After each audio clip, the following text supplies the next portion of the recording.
Alright, as you see, we're back with another bike. This is a 1999 YZ400. The only thing that I was told that's truly wrong with it is it jump timing. So we're gonna have to take the valve cover off, cam chain tensioner out. We'll shim the valves if they need it, and we'll check the timing to see if it's right. I have the carb for it, but it's not the original OEM carb. It's a knockoff one, so we'll have to check it. It's got aftermarket radiators, fat bars, pro tapered grips, breakaway levers, a full FMF exhaust, power bomb header, and a PowerCore 4 silencer. The main things that are wrong would be the timing jumped. This seat's got rips in it on both sides right here, and the fork seals are leaking. The tires aren't in the greatest shape, so we'll probably be replacing those. So I've got it exactly this way. I ain't done nothing to it. So we're gonna go ahead and start. It doesn't have an air filter because it was rode on the road. So they also said it had a newer top end, but who knows really. So we'll go ahead and get the seat and the gas tank off. That way we can get to the top. We're in a slight predicament. I got these two loose, and then I had an Allen it's an Allen key. Anyway, the Allen socket, it broke inside of there, so now I'm gonna be getting it out. So, yeah. All right, finally got all the mounts off. So this one right here, we will have to replace. It stripped out real bad, and it basically broke. We had to Dremel it out and drill it out, yada yada. So now we're about to take the valve cover off to see how bad out of time it is. So I took the kickstand from the 426 at the moment. Yeah, we still have that one. And we got this one. But it is what it is. Uh-oh. Okay. So now, should be able to take this off and it not leak out. Perfect. Just because it's tipped over just enough.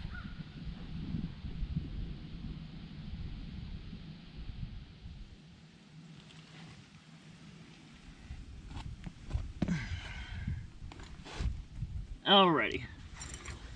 Now I'm gonna need to put a ratchet on that, so let me get that.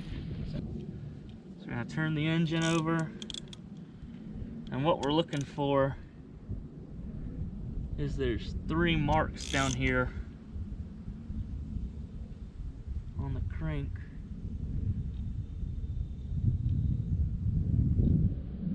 And so 2 of them are together, and then there's one that's by itself. The way you time it is the one by itself. Line it up with this little notch in here. Can you see that on camera? Or you don't know? See if you can't see it. It's not gonna, okay, yeah, you can barely see that little mark in there. You line it up right here, and then that should be your top dead center. So now, let's look at the cams. And it did jump a tooth. So this is an aftermarket cam. This is the Hot Cams auto decompression. There's a dot on this side and a dot on top. That's where they're supposed to be, but it needs to be down 1 more. And then you have 3 dots on this because this is the stock cam, I believe. You have a dot here, dot here, dot here. Intake, exhaust. These 2 should be lined up with this. This dot over here should be lined up. Then you got 2 that should be straight up and down. And all of it's this way 1.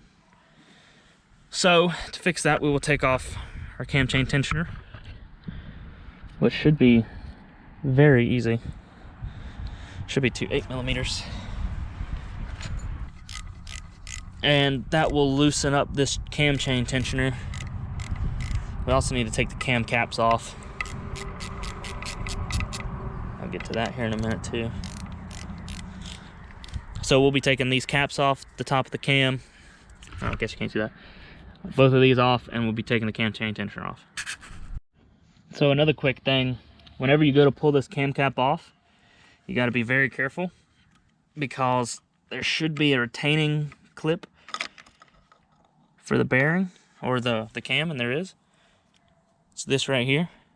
and you do not want to drop that or lose it. So you got one on both sides, so just be careful. All right, with the valve caps off, cam chain tensioner is off, we will line these valves up like that, or what did I just call them? Valves? They're cams. But I gotta make sure we're right down here, and we're not. So let me get us back where we're supposed to be.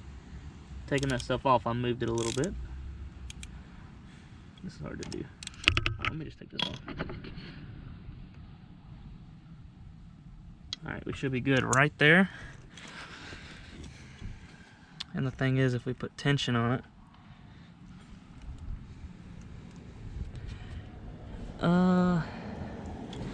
yeah, so what we'll do,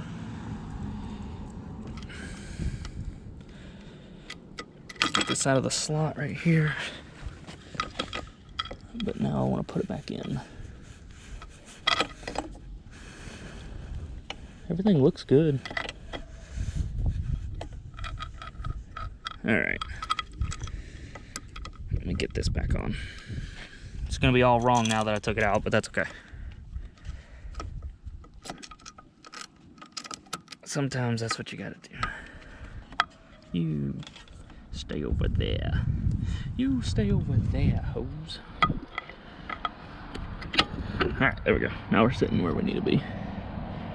Actually, that's dead on if we didn't move down here, which we did not.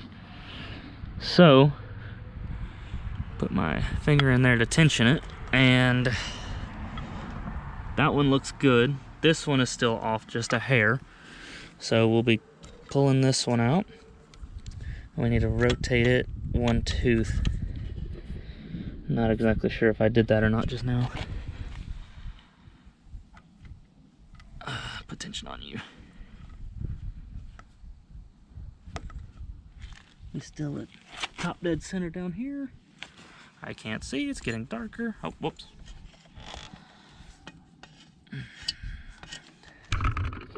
Trying to, there we go. Nope, I thought I had it hooked, but it's all right. Still at top dead center. Put some tension on it.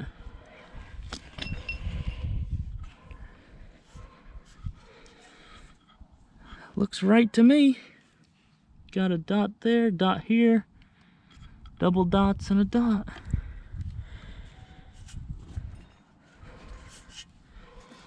I just moved it. Yep.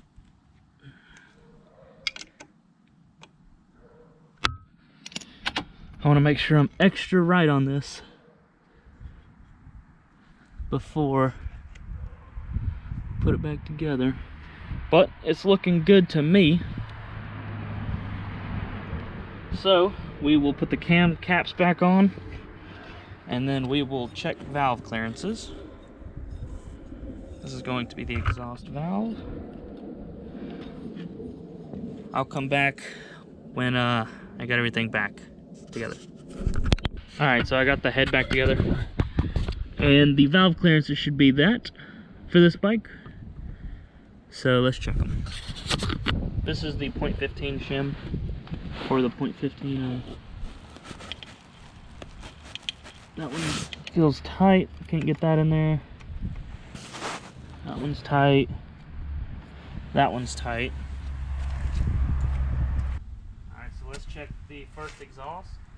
It should be between .25 and .30 something. I did read that these valves get tighter. They don't loosen. So, we got a .20, .23, .28. So we'll go for the .28. So that would be in between the spec range. Too tight and too tight. So now let's go down to a .20. I have a 20. Oh no, I do have a 25. There it is. I couldn't find it. Let's see if the 25 fits. It don't. It don't. Alright, that's what I figured. Had to check it anyway because I found it. So since these clearances aren't right, we'll have to take these back off and pull the shims out and measure them, and then I'll show you the chart on how to do it. I just want to come back and say, if the valves were in spec, we could obviously skip this and put it back together. All right, so we have from left to right, 1, 2, 3, right? This is, you can't see it, this is what we measured. Still probably can't see it. So in the manual online, there's a chart that shows you what we're looking for. So on number 1, this one right here, we measured a 0.06, and these shims should have a number on them on one side or the other. Sometimes they don't. You'll need a caliper or a way to measure them. My caliper's a little beat up, but it'll do just fine. So we're gonna throw that in the middle. And that's a 168, 169. All right, so we're gonna put in 169, right? So now if we go back to the chart, all right, so we'll call it a 170, and we measured in between 0.5 and 0.9, so we need to put in a 155. Is what it looks like. So let me mark that down. 155 is what we need. So these are done. Guess now the only thing left to do would be to install the cover, the tensioner back. We're getting really close to see if this thing's gonna be running. We're gonna check the carb here in a minute, and we got to put some coolant in it. After that, we should be ready to go. So I'll bring you back once we get to the carb part. We're inside now, it's dark. So we're just gonna work on the carburetor, I guess. Mainly just looking to see what jets are in it, to see if they've been changed to support the FMF exhaust. There it is. It's wet. It's clear. So what size is it? It's supposed to be a 45. I only see a 5. So let's check the main. Holy crap. It's a hard number to look at.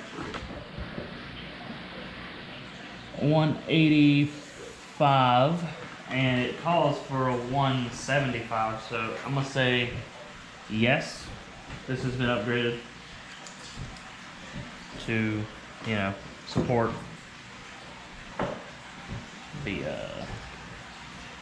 aftermarket exhaust. With that being said, I'm gonna assume this one is also swapped, because the only number I see on it is a 5. I don't even see a faded number or anything else. So I'm just gonna assume it is. But everything looks really clean in there, so we're just gonna throw this back on. Everything's back together. Carburetor had a leak, but now it doesn't. It's got coolant, so we're gonna see if it'll start.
runs.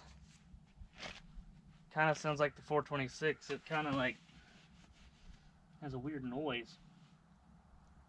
I don't know if that's normal or what, but alright, well I guess now I'm gonna give it a good wash. I know it needs fork seals and an air filter for sure. Obviously tires, but we'll see if I get to that. Alright, so we got an update. After I cut the camera off, I opened this up to check the oil. And I don't know if you can see that. I'm trying not to drip it everywhere. It's milky. So I filled this up all the way and had the cap off, and there's bubbles coming through it, which should mean a bad head gasket. So now I'm going to come in here and take all of it apart and I guess replace it. Alright, so I wanted to bring you back real quick. I've been trying to get this thing to start for days now, and I could never figure it out. Couple things that have happened. This bolt over here for the cam chain tensioner, it broke. I had to go through the carb completely. I made sure all the passages were clear because I wasn't getting any gas. I've retimed it. Anyway, so now I'm out of ideas to try on how to get this thing running because for whatever reason it won't start. It'll backfire through the carb, it'll backfire through the tailpipe depending on the mixture. But oh, and the idle screw broke. So anyway, I decided last night to check the valves again, and they're way out of spec. I don't know if I just didn't get them in spec right the first time, but it started the first time. But anyway, we're gonna re-shim them and do whatever and see if that works. Alright, so I re-shimmed the valves. I had to buy another kit because I didn't have the right size or whatever. Everything's in spec, it's timed. Gas is on, coolant's in, it's got oil. I had it running a few days ago, but it wasn't running very good. It wouldn't idle, it would sit there and backfire real bad. I think it was the one of the exhaust valves were still a little bit loose. But we're gonna see what'll happen now. There we go. See if it'll run on choke. Maybe it won't run on choke.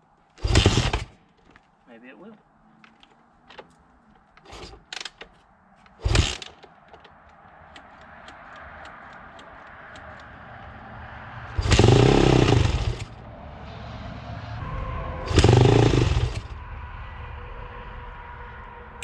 Go out a little bit more on the fuel screw.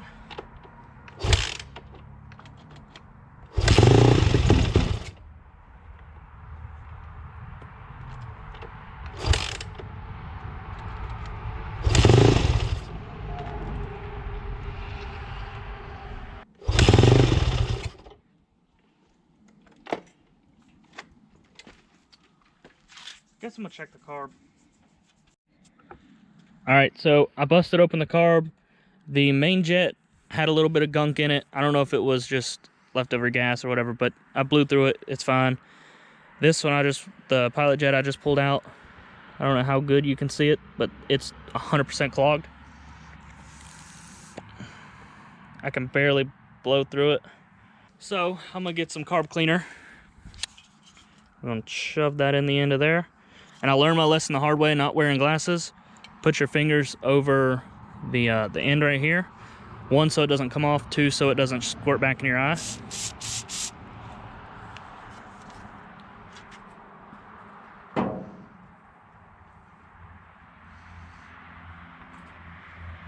Kenzie, would you like to be my lovely assistant? Yep. Good. Come here and hold this. The can. I'll do the dirty work. So it's still clogged. Press the nozzle.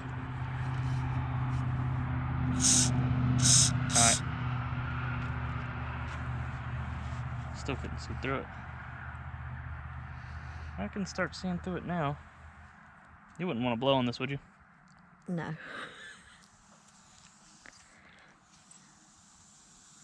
I can blow through it good. So we're gonna throw this bad boy back on, see what happens. You can stop it.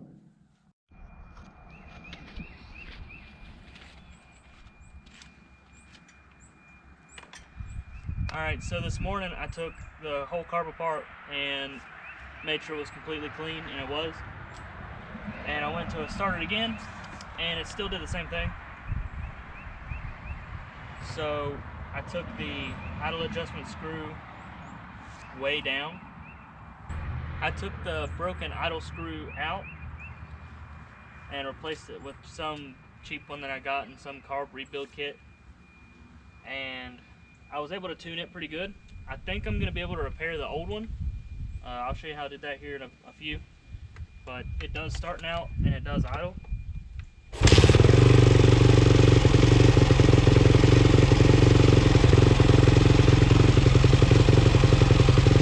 Now it's idling with choke on. I haven't tried it with choke off just because I did just now get it running. So we'll let it warm up here for a minute, and then we'll try it with choke off.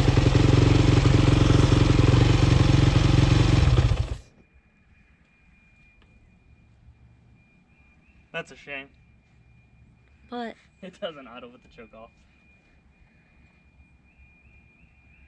So what if I try adding more fuel to it?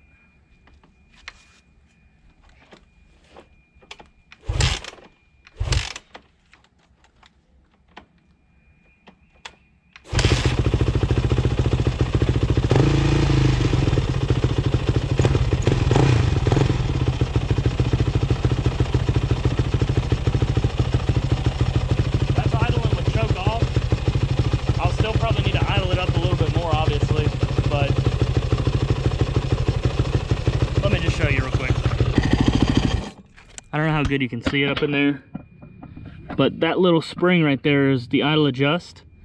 I have to get a screwdriver up in behind this pipe and to get it, and I can't do that without touching the pipe. But for now, that works. So I guess now it's on to fork seals and getting tires, and that should be it. So I wanted to bring you back real quick and show you what I was doing with the idle screw. So basically this piece broke off of the actual screw piece, and I thought that there was some, some more wire inside of here, but there's not. So I got some super glue, put it in here and stuck it in, and then I went around the lip right here with some. So now I'm gonna install it and see, and hopefully that'll work. I ran the bike a little bit more. It'll idle, but it won't rev. I'm thinking it's more to do with this because I'm out of adjustment on the idle and it's really low. So hopefully this will fix it. So after that last clip, I tried to, mess with the bike a little bit more, but it would never, it didn't do much other than idle. It wouldn't rev or anything like that. And it would only run if the hot start was pulled, and it still didn't run very good. So my thought behind it is the jet's in here. I know for sure the main jet is like a 185 or something like that. And it's supposed to be like a 175. The Pilot just says 5, so I don't know exactly what it is. But the previous guy that had it didn't run an air filter, so it was getting more air, so he had to jet it higher. So I bought a jet kit, and we're going to replace it with stock jets and see what happens. Alright, I got stock jetting back in it, and I got the fuel screw turned 2.5 turns out. I think 2.5 is a good starting point. So, let's see what happens. I'll try it with choke on first.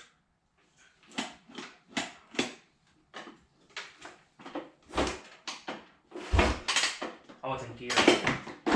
Right. Gear anymore? Alright. Choke still on? Yep.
still not perfect, but that's the most it's done,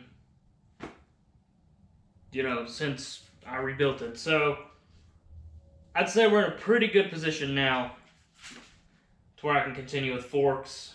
I'll still do some more tuning on the car.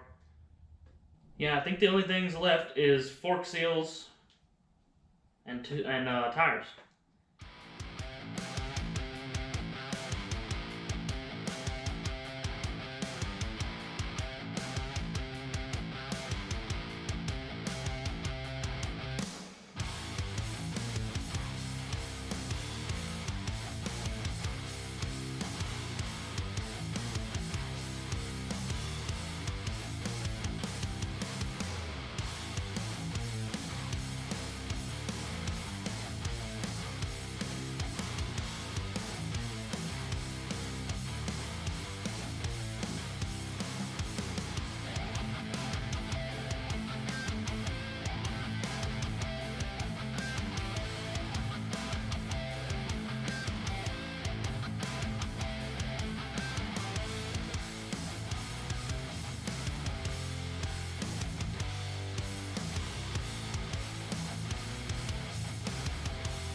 So I remembered last minute that we needed a new seat cover because it's got the ribs right here on both sides. So I picked this one up.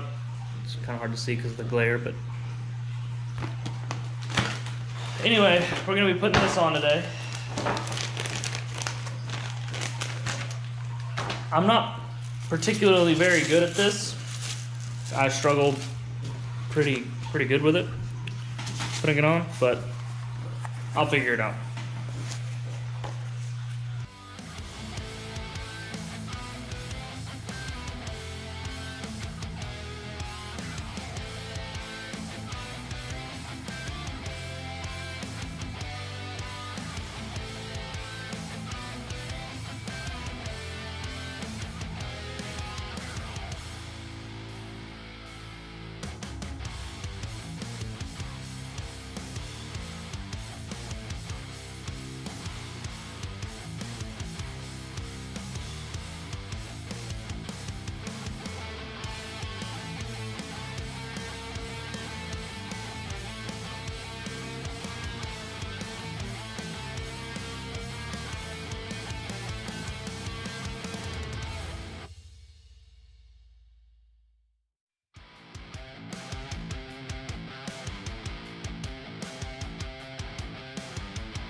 Alright, so seat cover's on.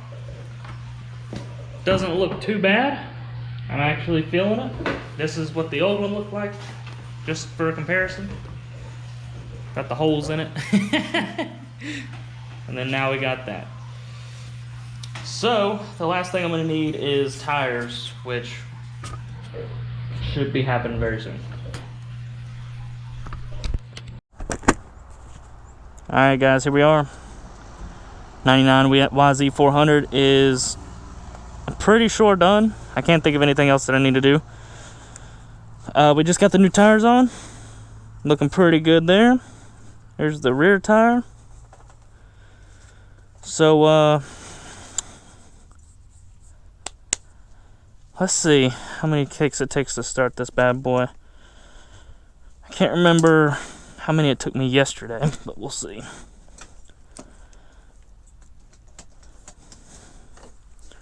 Choke on.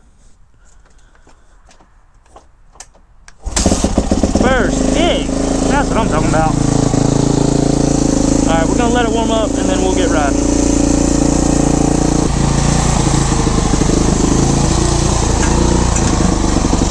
Alright, let's get on this thing and ride it. Ooh, I'm too close to my stand.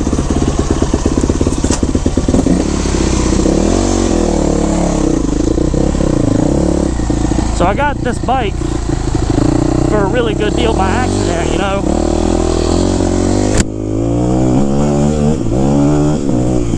Like, I was not looking for another bike whenever we bought this one. It also feels heavier than the 426. But they're only 2 years apart. It's like the same bike, but it feels a lot heavier. But oh man, I ain't took this bike for a good rip around the yard, I think, the whole time I've had it. So she's moving pretty good. Oh man, Jesus, it's a pretty warm day out here today.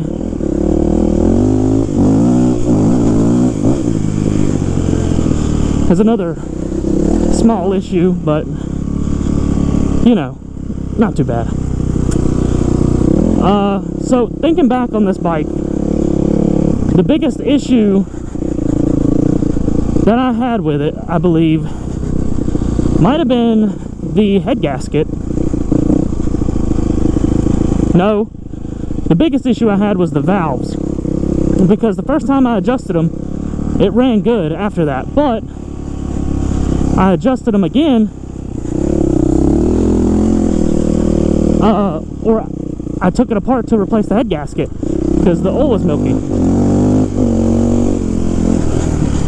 But whenever I put it back together, I couldn't get it to start. I don't know if maybe I just got the wrong measurements on the valves or what, but anyway, we're good now.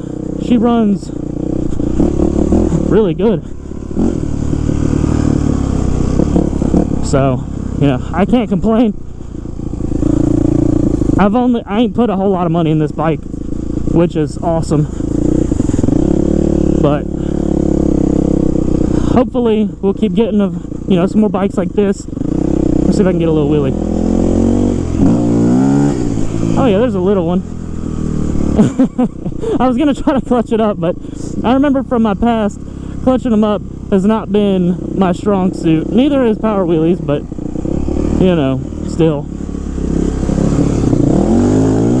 Ooh!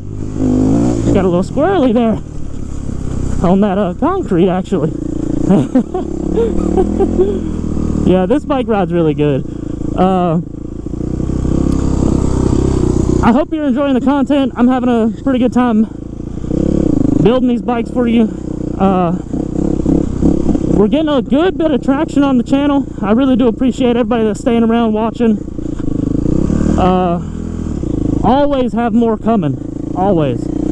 Might take me a little bit because, like, the 426 I've had for a while, it's just needed so much work. This one I've only had maybe a month, if that. But if you've enjoyed, please like, consider subscribing, comment any tips, tricks, or anything down below, and guess I'll see you in the next one.